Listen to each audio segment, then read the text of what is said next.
adalah umum bahwa orang yang memiliki sesuatu tentu ingin merasakan nikmat dan manfaat dari sesuatu yang dimilikinya itu. Apa gunanya punya radio bagus kalau telinga tuli? Apa gunanya punya sepatu mahal kalau tidak punya kaki? Apa guna punya televisi berwarna, gambarnya terang kalau mata pun buta?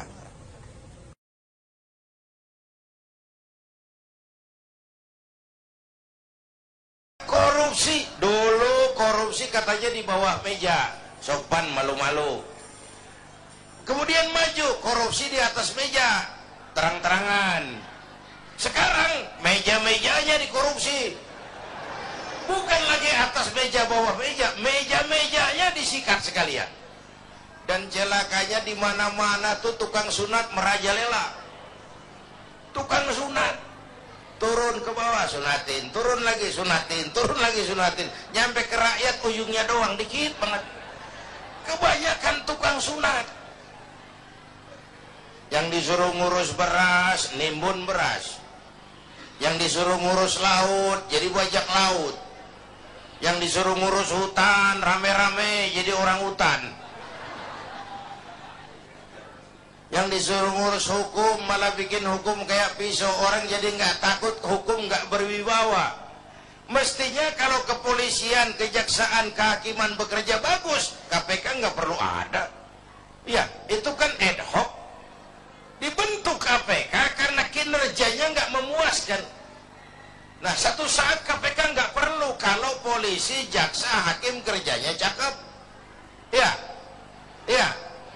Ini kan negeri kita udah kebanyakan tim ini. Muncul masalah, bukan diselesain, bikin tim. Bikin tim, bikin tim. Urusan kagak rapi, tim makin banyak. Bapak Ibu hadirin yang saya hormati, oleh karena itu setiap kita punya tanggung jawab moral, paling tidak mencegah diri kita jangan ikut dalam korupsi pada tingkat kita masing-masing. Itu yang pertama saya kira, jihad menghadapi korupsi. Yang kedua, jihad melaksanakan amar ma'ruf nahi munkar. Ini penting. Sebab kalau yang ma'ruf jalan, yang munkar jalan, yang munkar itu mengundang murka Allah. Kalau murka Allah turun, bencana nggak nimpa yang zalim saja, yang baik-baik kena jatahnya. Saudara makan nangka kena getahnya, itu resiko. Saudara nggak makan nangka kena getahnya, itu sial namanya. Kan nih sekarang nih di masyarakat ada nih orang kalau dibilangin ngomongnya begini, biarin aja, yang mabok gue, yang judi gue, pakai duit gue main di rumah gue, urusan apa sama orang? Yang zina gue, yang bayar pelacur gue, mau enak mau penyakit urusan gue, lu ngapa jadi repot? Ada tuh orang kalau dibilangin nyautnya begitu, ada nggak? Yang mana?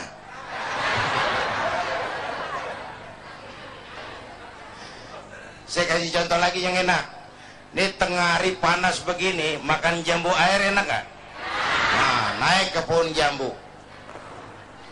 Sampai sama tengah pohon, semut api gigit. Gatel, panas. Kita tengok, gile banyak juga lagi semutnya nih. Turun kita ke bawah, pulang ke rumah. Ngapain? Ngambil obor. Sundut obor menyala, balik lagi pohon jambu, sepohonan tuh semut kita bakar. Yang gigit atuh, yang gigit tuh semut-semut lain kalau bisa protes ngomong tuh, yang gigit lu temen gua nggak ngikut gua. Tapi kita nggak peduli, mau gigit apa enggak, asal semut bakar. Gara-gara atung gigit sepohonan dibakar tuh semut. Masyarakat begitu Pak. Iya, yang judi lo, yang zina lo, yang mabuk lo. Tapi judi, zina, mabuk, maksiat, Mas. Kalau ini negeri banyak maksiatnya, Allah marah. Kalau Allah marah, turun gempa.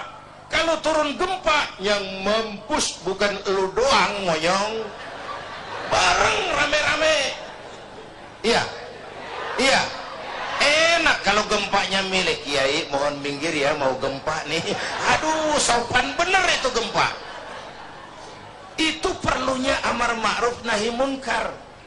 Karena bencana kalau datang tidak hanya menimpa orang yang zalim, yang baik-baik akan kena juga jatahnya.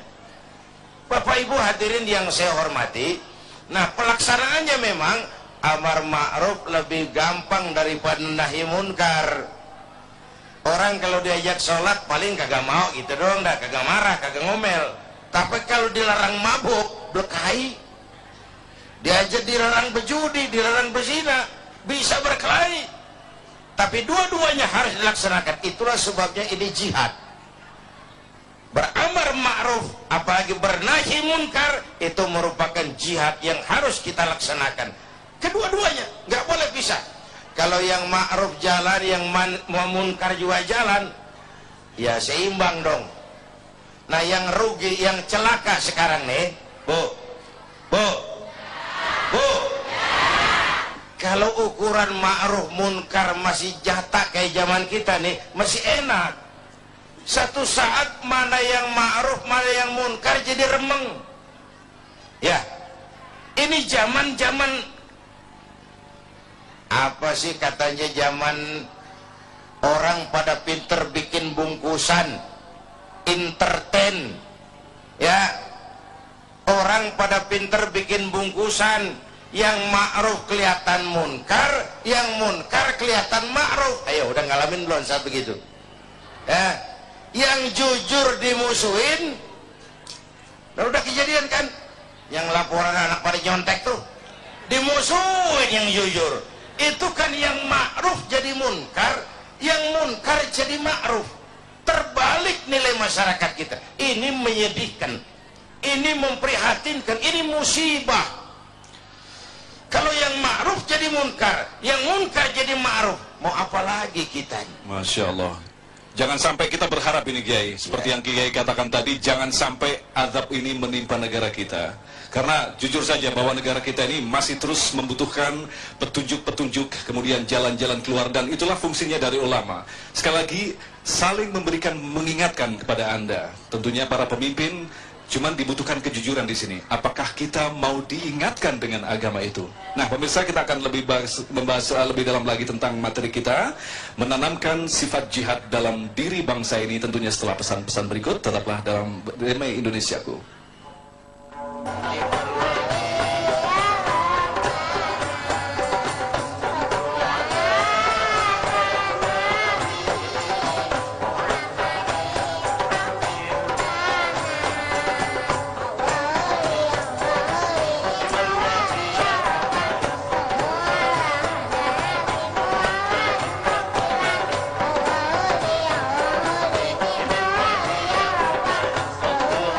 Tema membangun semangat jihad.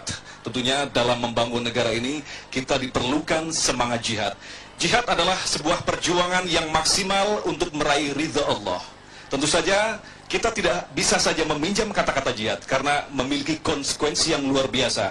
Jihad adalah berani dan sekaligus memiliki resiko, yaitu berani mengambil resiko. Berani mengambil resiko artinya ketika kita memimpin, pada saat kita melakukan kesalahan, kita berani mengambil resiko untuk diturunkan dari kekuasaan itu. Lantas ketika kita kembalikan pada kondisi bangsa kita kali ini, benarkah pemimpin-pemimpin kita yang saat itu kita pilih dan kita berikan beban untuk membuat negara ini lebih bagus lagi adalah sosok pemimpin-pemimpin yang berani mengambil resiko? Kembali Kiai akan menjelaskan kepada kita tentang masalah jihad yang sekaligus dicontohkan oleh Rasulullah pada masa-masa peperangan. Silakan Kiai. Bapak, Ibu, dan pemirsa TV One, masih pada jihad yang ketiga, yaitu jihad melawan kemiskinan dan kebodohan.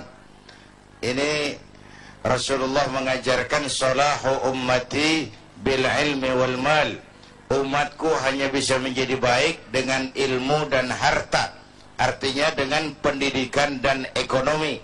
Maka menghadapi kemiskinan dan kebodohan juga harus dengan melaksanakan semangat jihad.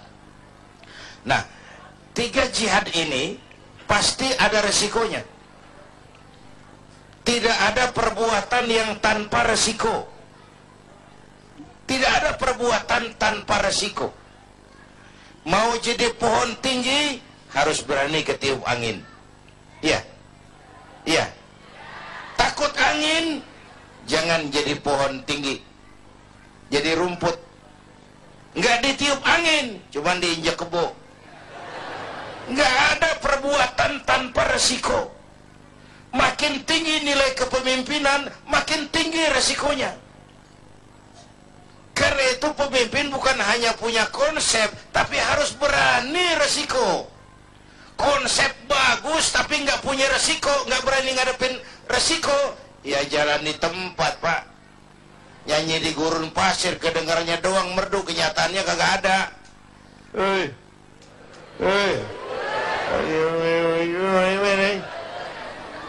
Konsep bagus tapi nggak berani resiko, nyanyi di gurun pasir, merdu tapi nggak ada yang dengerin, nggak ada hasilnya.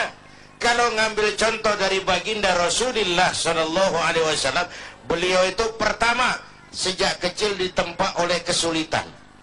Lahir ke dunia nggak sempat ngeliat bapak. Umur 6 tahun ditinggal emak. Umur 9 tahun ngangon kambing. Remajanya nggak dikolokin. Dari sini lahir jiwa prajurit.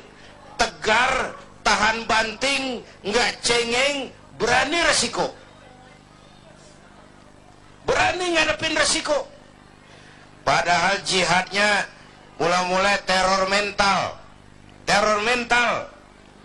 Gagal teror mental, teror fisik. Muhammad, jangan macam-macam, kamu mau apa?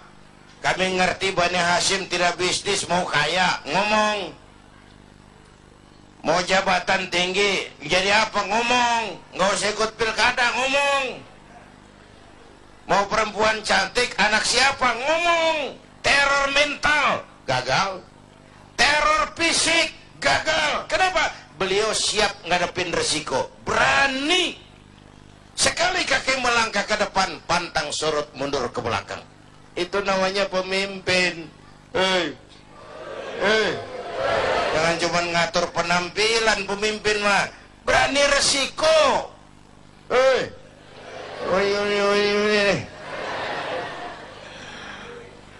Bapak Ibu hadirin yang saya hormati. Yang kedua, Rasulullah tetap memulai jihadnya dengan modal utama akhlakul karimah. Memperbaiki akhlak pakai akhlak. Budi pekertinya luhur.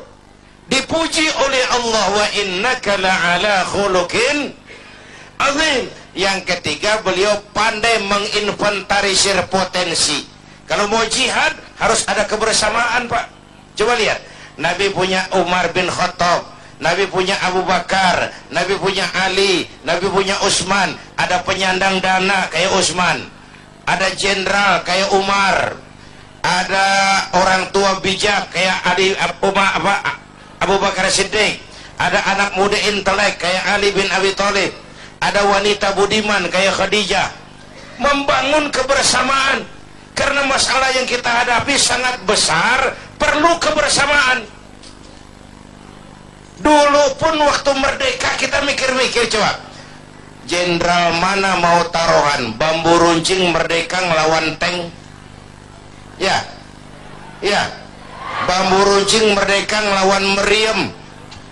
Iya, kalau meriam belina, meriam itu mau gue juga bisa ngelawan tuh. Meriam Belanda, menurut otak impossible, tidak mungkin, mana bisa. Entoh nyatanya kita merdeka. Bapak Ibu, ini menarik untuk dikaji. Orang-orang tua kita dulu punya komitmen. Komitmennya sederhana, merdeka atau mati. Merdeka atau mati. Sekarang komitmen nggak jelas, Pak. Nggak jelas apa komitmennya. Seakan-akan jabatan, kesempatan untuk jadi kaya. Apalagi akibat koalisi sekarang ini, semua juga buat kepentingan partai-partai politik. Makanya untung saya udah mundur dari politik. Dulu zaman jahiliyah saya ngikut. Dulu Bapak Ibu hadirin yang saya hormati, oleh karenanya dalam jihad di negara kita nih perlu semangat kebersamaan, nggak bisa parsial karena masalahnya sangat kompleks. Semua kita dengan bidang dan kemampuan kita masing-masing melaksanakan yang namanya jihad, menghadapi kemiskinan, menghadapi keterbelakangan, menghadapi kurangnya keadilan. Itu kan kita rasakan, itu juga memerlukan jihad. Dan buat kita semua tentu melaksanakan jihad adalah kewajiban, sekali lagi sesuai dengan bidang dan kemampuan kita masing-masing, gitu. Ya, jadi jelas sudah seperti yang dipaparkan oleh Kiai tadi, bahwa ini bukan masalah pemimpin saja. Kita yang dipimpin juga memiliki tanggung jawab. Seperti yang kita ketahui bahwa orang luar Indonesia mengatakan bahwa Indonesia ini adalah pemeluk agama Islam terbesar di dunia. Ini adalah modal tentu saja bagi kita untuk bisa melakukan perubahan, karena jihad itu sendiri diajarkan oleh Islam. Tapi yang jelas, contoh sudah jelas. Contoh yang diberikan oleh Allah di muka bumi ini adalah manusia pilihan yang bernama Muhammad sallallahu alaihi wasallam. Dialah contoh sejarah yang paling agung. Dialah contoh perilaku yang paling agung. Lantas sekali lagi, jangan mencari contoh yang lain. Muhammad cukup menjadi contoh bagi kita bersama. Tetaplah bersama kami dalam Damai Indonesiaku.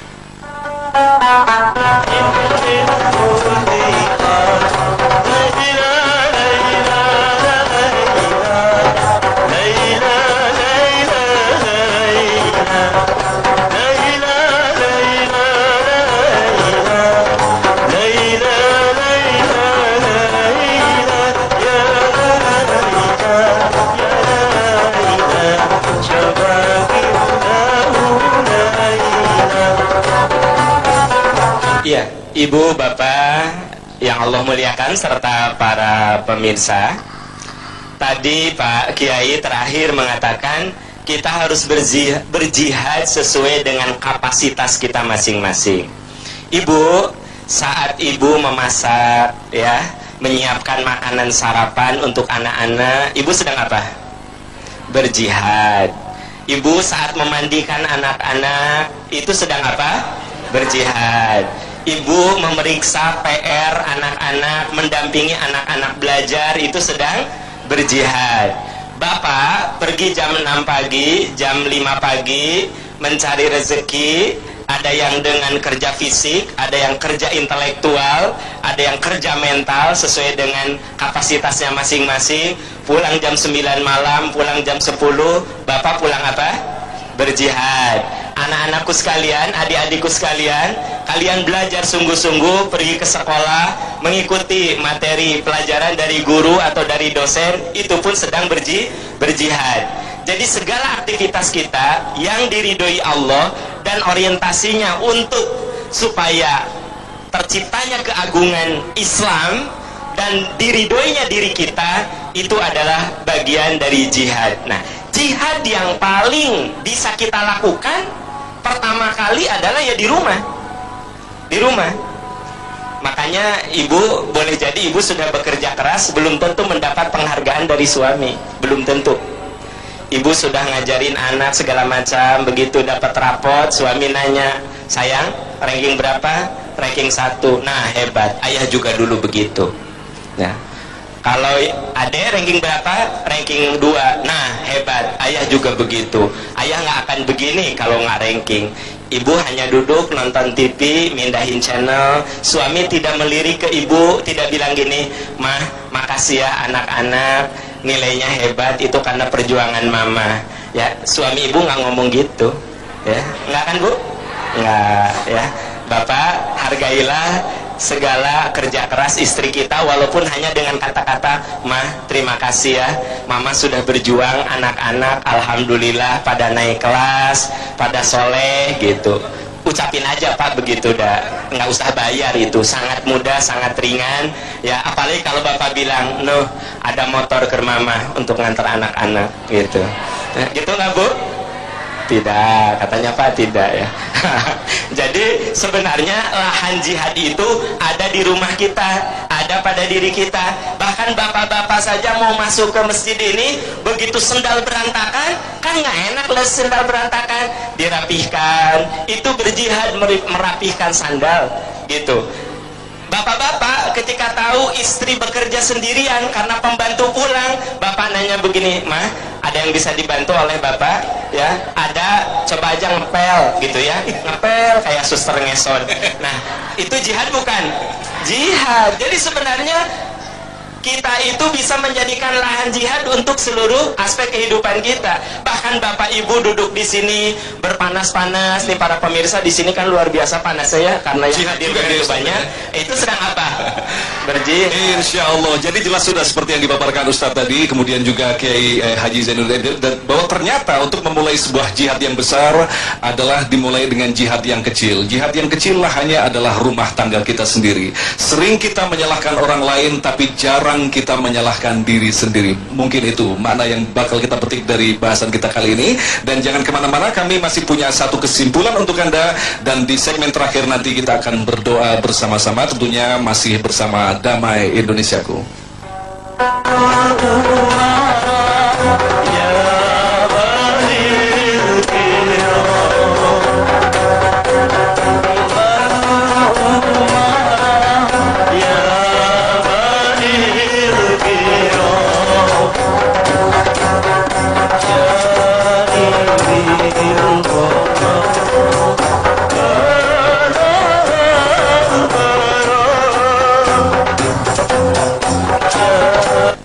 Ibu, bapak, para pemirsa, apa yang tadi kita saksikan itu juga merupakan bagian dari jihad, ya. Jihad dengan ilmu, jihad dengan intelektual, sehingga orang menjadi makin faham apa itu Islam dan bagaimana Islam memberikan solusi terhadap persoalan-persoalan yang dihadapi oleh masyarakat saat ini. Ibu, bapak, sahabat-sahabat sekalian, ada satu riwayat yang ingin saya ungkap. Ketika Rasulullah Shallallahu Alaihi Wasallam ditinggal wafat oleh Siti Khadijah, wajah Rasul nampak sangat sedih, sampai dihibur oleh para sahabat. "Ya Rasulullah, sekiranya engkau melamar seorang perempuan di negeri Jazirah ini, tak akan ada seorang pun yang akan menolaknya." Jadi maksudnya diberi hiburan supaya tidak terlalu sedih dengan wafatnya siapa, Bu? Siti Khadijah. Kata Rasul, sabda Rasulullah, "Saya tahu ada wanita yang lebih cantik dari Khadijah. Saya tahu ada wanita yang lebih muda dari Khadijah. Tapi demi Allah, selama saya 25 tahun berumah tangga dengan Khadijah, tidak ada satu patah kata pun yang melukai hati saya. Tidak ada satu perbuatan pun yang membuat saya kecewa. Khadijah adalah orang yang paling bermakna dalam hidup saya." Itu pernyataan siapa, Bu? Rasulullah ketika ditinggal wafat oleh istrinya. Saya ingin tanya, sekiranya ibu ditakdirkan meninggal lebih dulu, kira-kira suami ibu akan berkata seperti itu? Tidak, katanya, Pak. Kok ibu nggak percaya diri? Tidak. Ya, kenapa, Bu? Nah, Siti Khadijah sampai dikenang oleh Rasul. Rasul mengatakan, "Demi Allah, selama 25 tahun saya rumah tangga dengan Khadijah, tak ada satu patah kata pun yang melukai hati saya, tak ada satu perbuatan pun yang membuat saya kecewa. Khadijah adalah orang yang paling bermakna dalam hidup saya." Berarti Siti Khadijah mampu berjihad di keluarganya luar biasa sampai Rasulullah sangat mengenangnya. Bapak, sekiranya Allah menakdirkan kita meninggal lebih dulu, kira-kira kita jadi kenangan terindah nggak untuk istri dan anak kita? Pak, kalau bapak jadi katanya, Bu. Kalau ibu mah enggak tadi.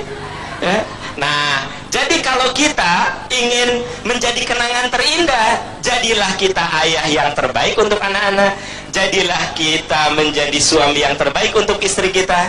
Jadilah anggota masyarakat terbaik sehingga kita menjadi kenangan terindah. Sebenarnya kita diperintahkan untuk selalu bersungguh-sungguh Itu supaya nanti selain mendapatkan ridho Allah, apa kata Nabi Ibrahim? Waj'al li lisana sidqin fil akhirin. Ya Allah, jadikanlah aku bahan pembicaraan baik oleh orang-orang hidup. Amin ya Allah ya Rabbi. Nah pemirsa, tanpa terasa sudah 7 segmen telah kita lalui. Kita membahas tentang masalah jihad, mujahidin, bagaimana berjihad. Jihad adalah metodologi, mujahidin adalah orang yang melaksanakan perjuangan itu.